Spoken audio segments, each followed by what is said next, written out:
اعوذ باللہ من الشیطان اللعین الرجیم بسم اللہ الرحمن الرحیم الحمد للہ ذی المن والاحسان وذی العز والسلطان الذی خلق الانسان وعلمہ البیان والحمد للہ الذی نور قلوبنا بولایت اہل بیتہ الاطہار والصلاة والسلام اہل بیت النبوہ ومعدن الرسالہ مختلف الملائکہ وعلى آلہ الطیبین الطاہرین المعصومین المنتجبین ولعنۃ اللہ علی اعدائہم من الآن الى قیام یوم الدین آمین یا رب العالمین. اما بعد فقد قال اللہ تبارک و تعالی فی محکم کتابہ المبین وهو اصدق الصادقین وقولہ الحق. بسم اللہ الرحمن الرحیم. ان اللہ اصطفى وزادہ بسطة فی العلم والجسم. صدق اللہ العلی العظیم وصدق رسولہ النبی الکریم. سامعین محترم، ناظرین گرامی قدر، حیات جناب ابوالفضل عباس پہ ہماری گفتگو جاری و ساری ہے. جناب عباس کی فضیلت، ان کے کارنامے، ان کے معجزات، ان کے دستور، ان کے قوانین، سب چیزیں آپ کے پیش نظر ہے. بات کربلا تک پہنچی اور 10 محرم کو جناب عباس کے بھائی شہید ہو چکے، اولاد شہید ہو چکے ہیں. حضرت عباس علیہ السلام کی جانبازی اور شہادت پیاسے بچوں کے لیے بھی تھی. بڑی آس عباس، خالی کوزے لیے کہتے تھے کہ عباس عباس. علی شاد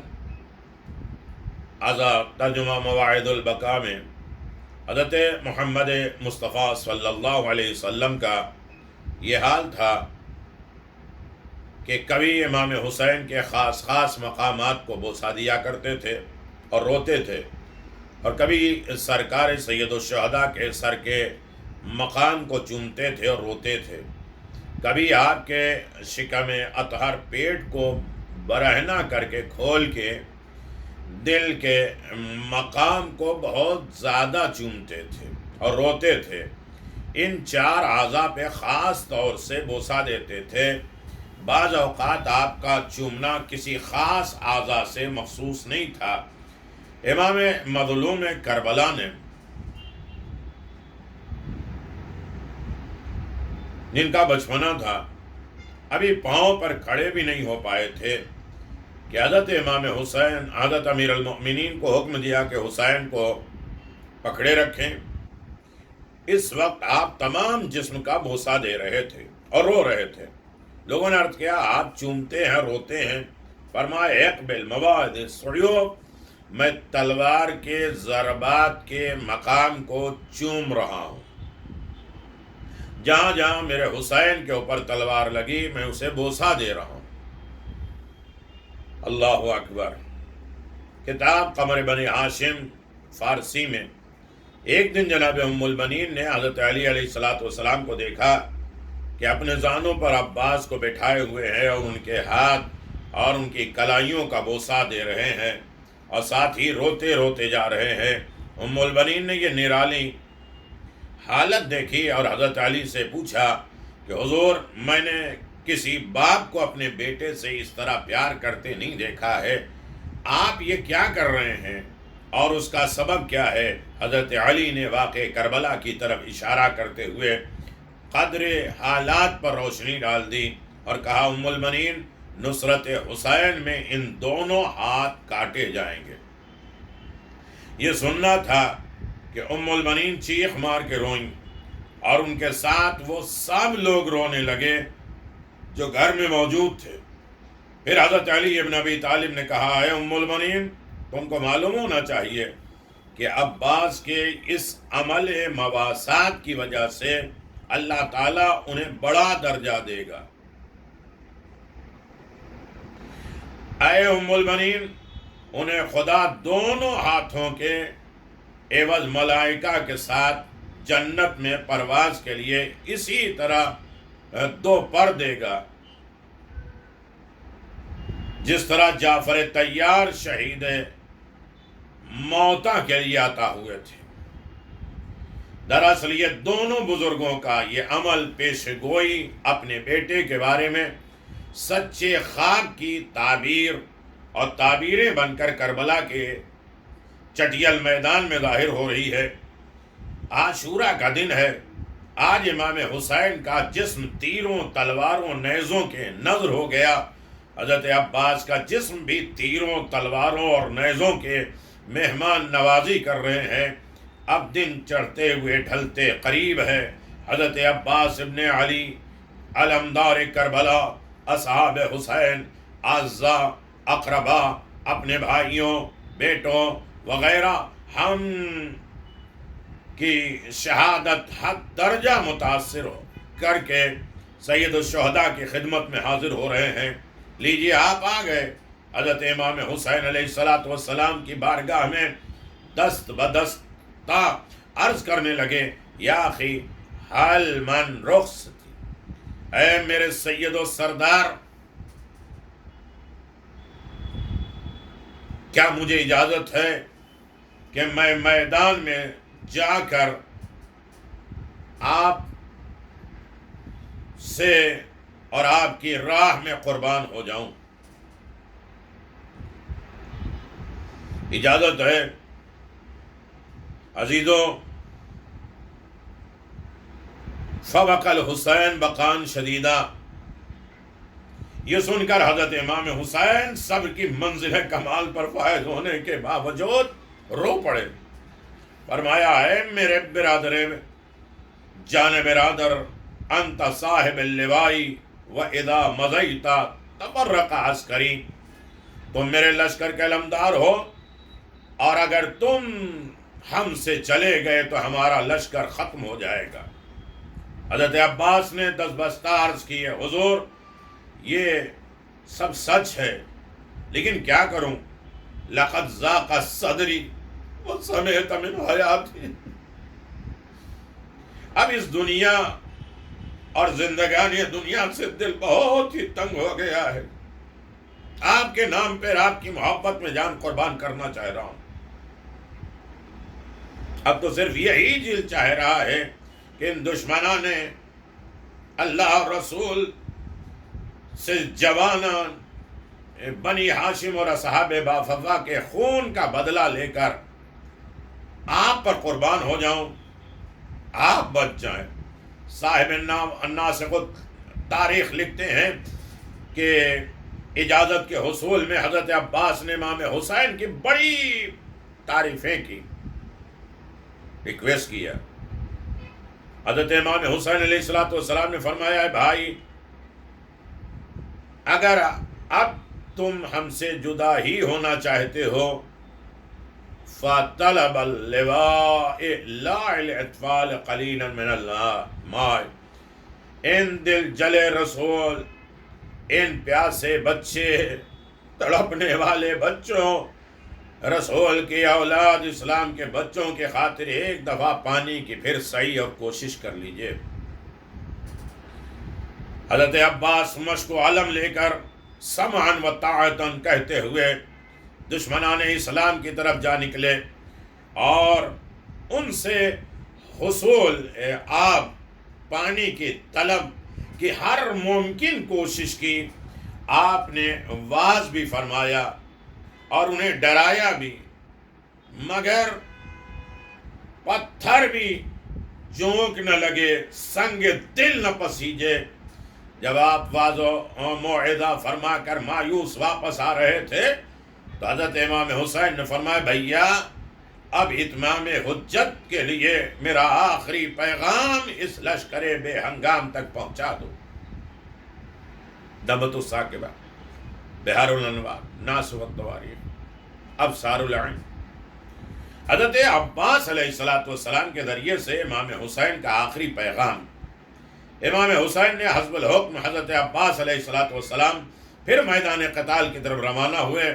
وہاں پہنچ کر بروایت زہیر فنادى بأعلى صوت كأنه صوت امیر المؤمنین، آپ نے حضرت علی کی آواز سے دشمنوں کو پکار کر کہا، فرزند رسول الثقلین حضرت امام حسین نے میرے ذریعے سے اتمام حجت کے لیے یہ آخری پیغام بھیجا ہے، اسے غور سے سنو اور اس پر عمل کرنے کی کوشش کرو، تمہیں اللہ تعالیٰ اور رسول اللہ کو منہ دکھانا ہے۔ دیکھو وہ فرماتے ہیں دعونی اخرج الی طرف الروم والہند، ہند خلا لکم الحجاز والعراق، مجھے چھوڑ دو، میں تمہارے حدود مملکت سے نکل کر روم یا ہندوستان کی طرف چلا جاؤں اور تمہارے پھیلنے کے لیے حجاز اور عراق کو ہمیشہ کے لیے خالی کر دوں۔ آقا دربندی لکھتے ہیں کہ حضرت عباس نے یہ بھی فرمایا، اللہ اکبر، میں اس کا وعدہ کرتا ہوں قیامت کے دن اللہ تعالیٰ کی بارگاہ میں تم سے تعارض نہیں کروں گا، حسین کو چھوڑ دو، ان سے بدلہ نہیں لوں گا۔ جواہر الاحقان، مظہر الاقران، یہ ساری روایتیں موجود ہیں۔ روضۃ الاحباب میں ہے کہ حضرت عباس علمدار میدان جنگ میں پہنچے تو انہوں نے گھوڑے کو روک لیا اور دشمنوں سے مخاطب اور خطاب کرنے لگے، اے قوم، فرزند رسول صلی اللہ علیہ وسلم نے فرمایا ہے کہ میرے بھائیوں اور ہمارے اولادوں، ہمارے رشتہ دار، چاہنے والے اصحاب کو تم نے قتل کر دیا، اب کم از کم تم اتنا تو کرو کہ ہم کو تھوڑا پانی دے دو تاکہ بچے عورتیں شدت تشنگی سے ہلاک نہ ہو جائیں، اور اگر پانی بھی نہ دو تو راستہ دے دو کہ اپنے پشماندگان کو لے کر کربلا، روم یا ہندوستان کی طرف چلا جاؤں۔ حضرت عباس کا یہ درد کلام سن کر بعض تو خاموش رہے اور اکثر زار و قطار رونے لگے، لیکن شمر ذیل جوشن ملعون نے شیش ابن ربیع نے سامنے آ کر کہا، اے علی کے بیٹے، جا کر اپنے بھائی سے کہہ دو اگر تمام روئے زمین پانی ہو کر ہمارے استعمال میں آ جائے تب بھی ہم اس میں سے ایک قطرہ تم کو اس وقت تک نہیں دیں گے جب تک تم یزید کی معاذ اللہ بیعت نہیں کرو گے۔ حضرت عباس دشمنوں پہ نفرین اور لعنت کرنے لگے، واپس آئے، جو کچھ شمر وغیرہ نے کہا تھا ان کو انہوں نے امام حسین کی خدمت میں عرض کی۔ امام حسین نے فرط غم سے اپنا سر جھکا لیا۔ تاریخ احمدی علامہ مجلسی فرماتے ہیں اسی قسم کے اہم واقعات سے متاثر ہو کر امام حسین نے فرمایا، اللہم صلت علیہم غلام سقیف یسقیہم کاسا مسبرا، خدایا ان پر بنی ثقیف کے ایک شخص مختار ابن ابی عبید اللہ عبید الثقفی کو مسلط کر کے وہ ہمارا بدلہ لیتے ہوئے انہیں تلخ جام پلائے۔ علامہ کنتوری لکھتے ہیں کہ حضرت کی دعا خالی نہیں گئی اور مختار نے تھوڑے ہی عرصے میں شہدائے کربلا کا اپنی بساط کا بدلہ دے دیا، بھر دیا، اور آپ کے ساتھ ان لوگوں نے بھی فریضہ حمایت ادا کر لیا جو علالت کی وجہ سے حاضر کربلا نہیں ہو سکے، جیسے محمد حنفیہ، انہوں نے واقع شہادت کے بعد مدینہ منورہ کو خیر بات کہہ کر جنگل بسا لیا تھا، اور جب مختار نے خروج کیا تو ان کے ساتھ نمودار ہوئے۔ حضرت عباس علیہ السلام اور امام حسین کا ایک ساتھ میدان میں جانا، الغرض حضرت عباس علیہ السلام نے امام حسین علیہ السلام کے پیغام کا جواب سنایا، اور آپ انتہائی رنج کے غم سے سر جھکا کر خاموش کھڑے ہوئے تھے۔ حضرت عباس آپ کے سامنے تھے، ناگہاں خیمے سے آلاتش کی صدا بلند ہوئی، یہ ایسی آواز تھی جس نے امام حسین اور حضرت عباس پر اتنا گہرا اثر کیا کہ دونوں کے دونوں نہر فرات کی طرف دوڑ پڑے۔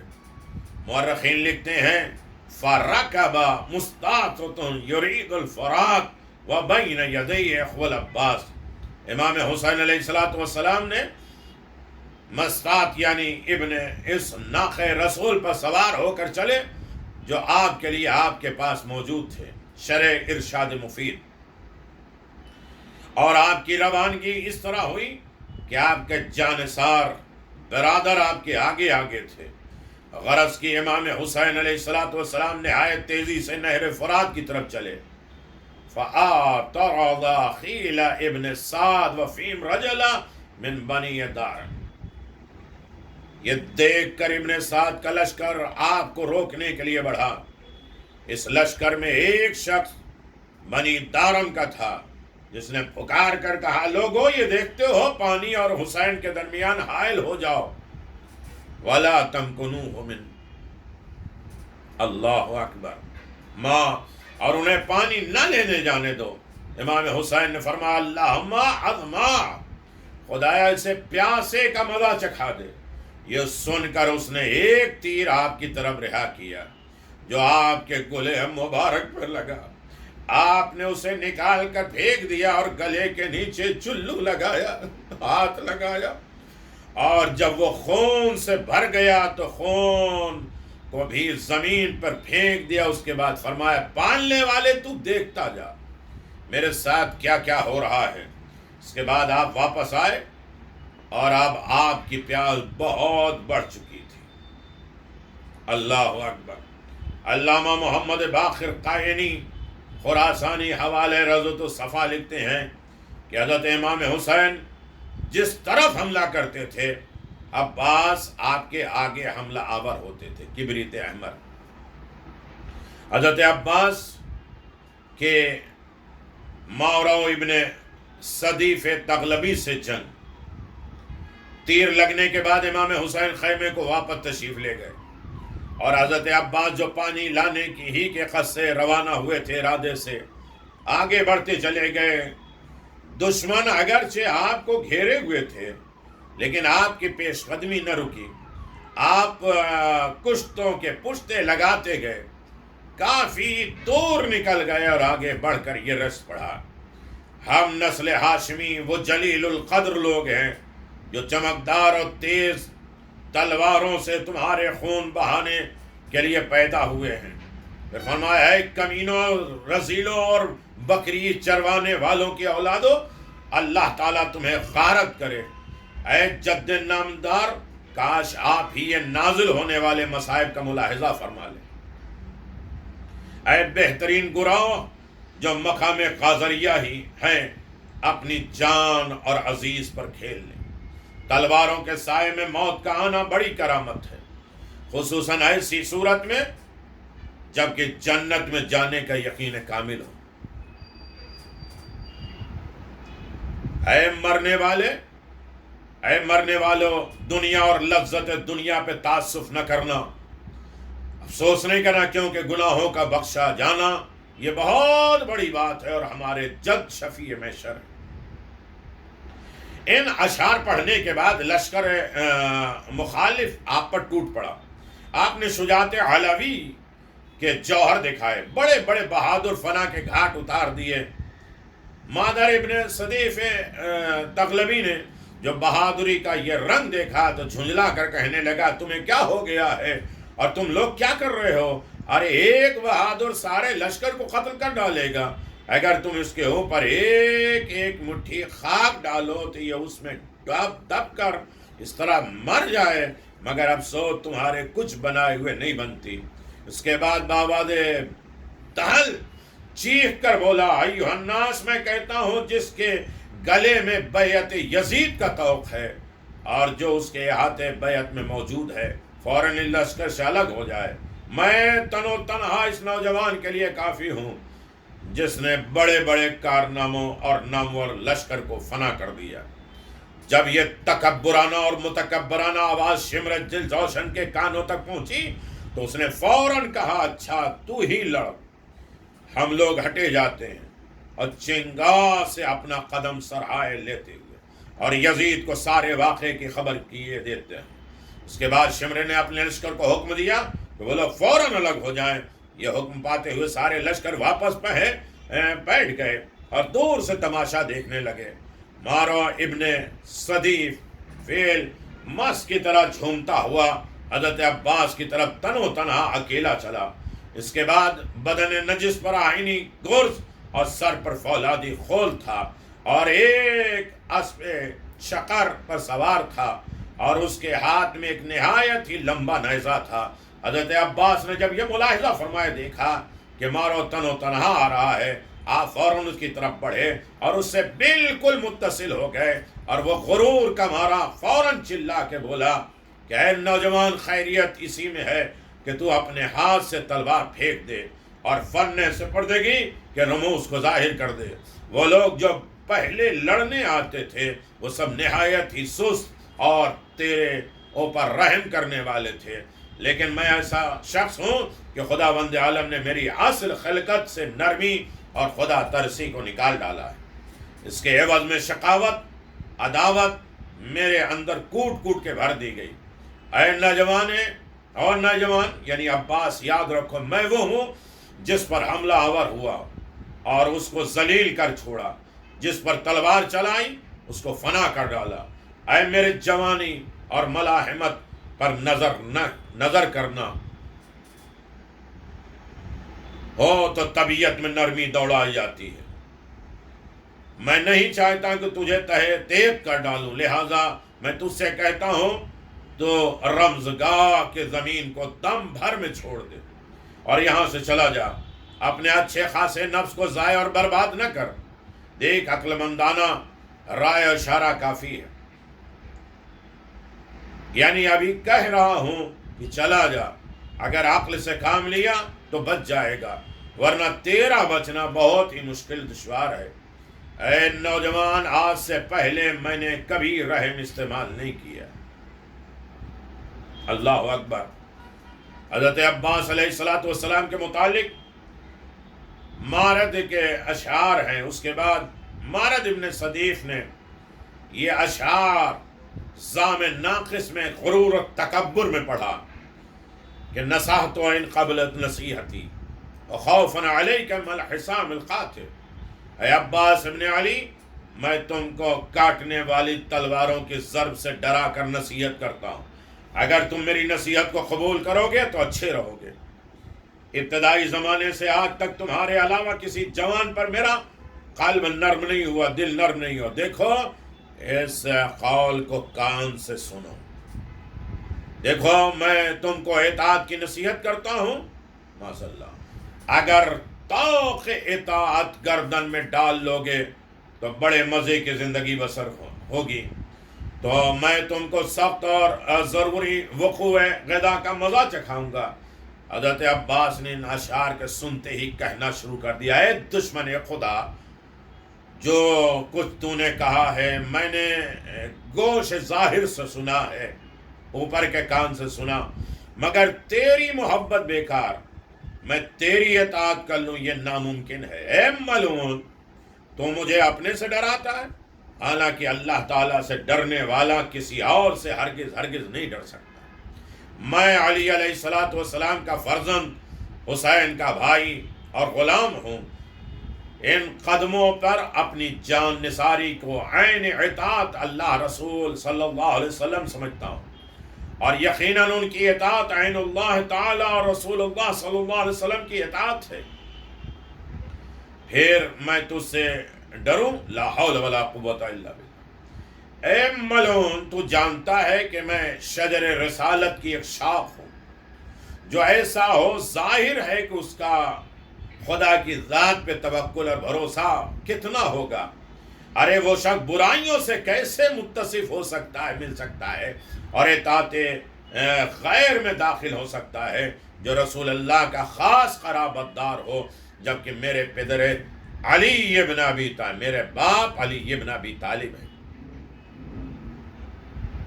اللہ اکبر۔ تو میں کیسے تلوار کی موت سے ڈر سکتا ہوں؟ تجھے معلوم ہے کہ میں کسی کافر غادر سے خوف نہیں کھاتا، اور نہ میں اللہ تعالیٰ کے حکم کے خلاف کچھ کر سکتا ہوں۔ ایک کافر، میں خاندان رسالت کا ایک فرزند ہوں۔ اگر تجھ کو یہ خیال ہے کہ میں تیری اطاعت کر لوں گا تو یہ بالکل غیر ممکن اور محال ہے۔ میں ہرگز ایسا شخص نہیں ہوں کہ موت سے خوف کروں۔ اور موت احمر سے ڈروں، اور میں خوب جانتا ہوں جنت دنیا سے بہت ہی بہتر ہے، اور تجھ کو یہ بھی معلوم ہے کہ بعض کم سن اکثر مسکن سے بہتر ہے۔ علامہ دربندی لکھتے ہیں کہ حضرت عباس نے اس وقت ان کے ردیف اور قافیے میں یہ اشعار پڑھے: ہم زمانے مخالف کے ظلم پر صبر کر رہے ہیں، موت کو روک نہیں سکتے، تو مت گھبرا، ہر چیز فنا ہونے والی ہے۔ مجھ جیسا بہادر کبھی گھبراتا نہیں ہے۔ اگر زمانے نے ہم پر تیر چلائے اور ہماری جماعت کو منتشر کیا، اور زمانے میں ایسے واقعات بہت ہوئے ہیں کہ نوجوانوں نے تجرباروں کو موت کے گھاٹ اتار دیا۔ جب ماوروں نے یہ کلام بلاغت نظام کو سنا تو مثل عقاب شکستہ بازو ابن حیدر علیہ السلام کی طرف ان کے قتل کو آسان تصور کرتے ہوئے نہایت تیزی سے جھپٹا۔ حضرت عباس نے اس کے آنے سے کوئی ہراساں اور ڈر نہیں محسوس کیا۔ اس ملعون کو حملے کی صورت میں اپنی طرف سے نہ روکا۔ وہ اپنی دلیری کے ثابت کرنے میں اتنا بڑھ گیا کہ حضرت عباس کی لمبی سنان کے بالکل قریب آ گیا۔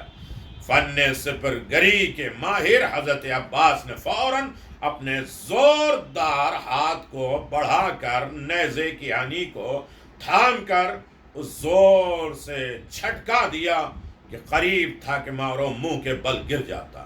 اس جھٹکے کا یہ نتیجہ ہوا کہ ماورو نے گھبرا کر نیزے کو ہاتھ سے چھوڑ دیا۔ حضرت عباس نے اس پر قبضہ کر لیا۔ چھن گیا، اور دمو بھالا دیکھو۔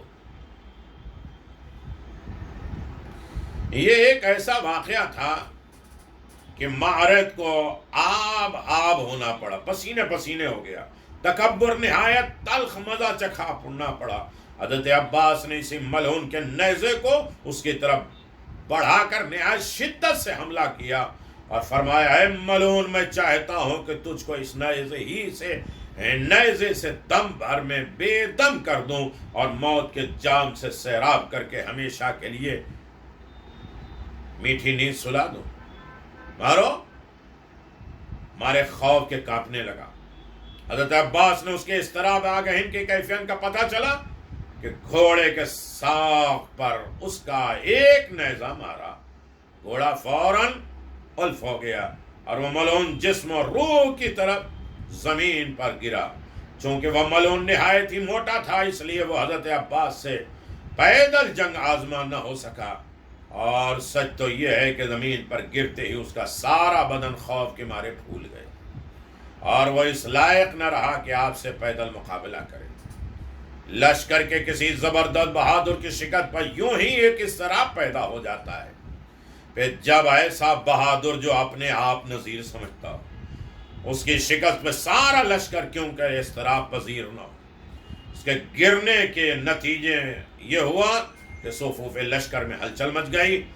شمر ملعون نے بے تابانہ لشکر و مارو کے پکارا: اے غضب ہو گیا مارو! خود سرزمین پر گر پڑا۔ تم لوگ فوراً اس کے کمک پہ پہنچو اور ایک دوسرا گھوڑا فوراً اس کی خدمت میں حاضر کرو۔ یہ سنتے ہی فوراً غلام حبشی صارفہ نامی ایک گھوڑے کو لے کر حاضر ہوا، جس کا نام طاویہ تھا، جو تیز روی سے ہوا سے 4 قدم آگے رہتا تھا۔ مارو کی نظر جب غلام حبشی پر پڑی تو اس نے دیکھا کہ صارفہ طاویہ لیے ہوئے آ رہا ہے۔ فوراً چیخا: اے غلام، موت آنے سے پہلے تو طاویہ کو مجھ تک پہنچا دے۔ غلام گھوڑے لے کر تیزی سے ان کی طرف بڑھا، چاہا کہ کسی نہ کسی طرح جلد از جلد طاویہ کو مارو کے تک پہنچا دے تاکہ وہ اس پر سوار ہو کے مقابلہ کر لے۔ طاویہ پر حضرت عباس کی سواری۔ حضرت عباس نے جب طاویہ کو دیکھا اور طاویہ کو لیے ہوئے نہایت ہی تیزی سے آ رہا ہے تو فوراً اس کی طرف بڑھ کر غلام کی گردن پر ایک بار زور نیزہ مارا کہ وہ منہ کے بل زمین پہ گرا اور اپنے خون میں لوٹنے لگا۔ آپ نے گھوڑے کو چھوڑ کر فوراً طاویہ پر سواری کی اور تمام صفوف لشکر کو چیرتے ہوئے اپنے بھائی امام حسین کی خدمت میں حاضر ہوئے۔ اور جب مارد نے حضرت عباس کی دلیری کا مطالعہ کیا، فوراً گھبرا کر تھرائی ہوئی آواز سے لشکر آواز کو پکارتے ہوئے کہا: ہائے عباس، میرے ہی گھوڑے پر سوار ہو گئے ہو اور مجھے یقین ہے کہ مجھ کو میرے ہی نیزے سے فنا کر دو گے۔ شمر ملعون نے جب یہ آواز سنی تو فوراً آپ کی طرف بڑھا اور ان کے ساتھ ساتھ مسکان ابن انس اور خولی ابن یزید اصبہی، جمیل ابن مالک حجازی اور ان لوگوں کے عقب میں سارا لشکر چلا، اور سب نے اپنے گھوڑوں کی باگیں اٹھا لی اور تلواریں برہنہ کر دی۔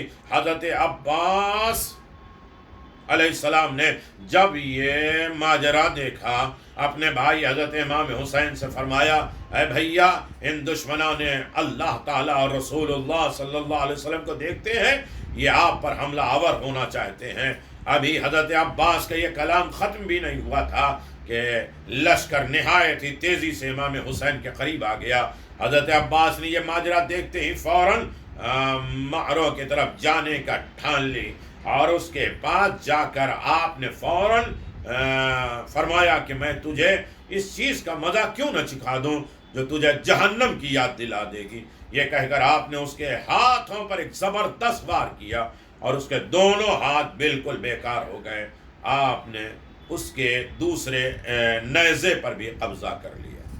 جناب عباس نے اسے حیران کر دیا، عباس نے اس پر حملہ کر دیا، اور وہ ڈر کی وجہ سے کانپ رہا ہے۔ یہ ہے جناب عباس، یہ ہے بہادر باپ کا بہادر بیٹا۔ میدان کربلا میں اجازت نہیں ملی، ورنہ جنگ کا نقشہ ہی کچھ اور ہوتا۔ جناب ابو الفضل عباس نے یہ دنیا کو بتا دیا کہ ہم اور ہمارے آقا حسین مجبور نہیں، یہ تو دین کی بقا ہے، ذریعہ ہے جس کی وجہ سے حسین ابن علی خاموش ہے اور حکم الہی کے مطابق زندگی بسر کر رہے ہیں۔ یقیناً گفتگو آگے بھی ہے۔ حضرت عباس غلامی کا اقرار کرنا امام حسین سے، اور جو آیا تھا دشمن وہ بھی غلامی کو مان گیا اپنی جان دیکھتے ہوئے۔ یقیناً گفتگو آگے بھی ہے، آپ اسے سماعت فرمائیں۔